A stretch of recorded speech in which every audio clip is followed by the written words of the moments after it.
আমি ready, this is my final look. এখন হয়তো তোমাদের মনে একটাই প্রশ্ন ঘুরছে যে এই পচা গরমে লিটারেলি এত গরম আমি কোথায় ঘুরতে গেছি। দাঁড়াও, একটু পরেই তোমরা জানতে পারবে। আমরা এখন এসেছি হংসেশ্বরী মন্দিরে। কি জেনে গেলে তো কোথায় গেছিলাম? হ্যাঁ, আমি ঘুরতে গেছিলাম বাঁশবেড়িয়ার হংসেশ্বরী মন্দিরে।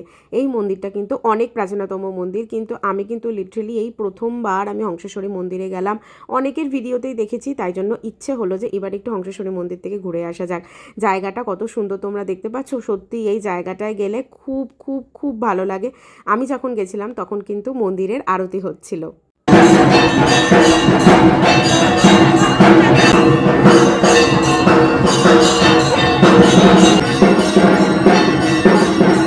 তোমরাও চাইলে পড়ন্ত বিকেলে ফ্যামিলির সাথে কিন্তু এই জায়গাটায় ঘুরে আসতে পারো। সত্যিই জায়গাটা খুব সুন্দর, আর বিকেলবেলা কিন্তু খুব সুন্দর হাওয়া দিচ্ছিল।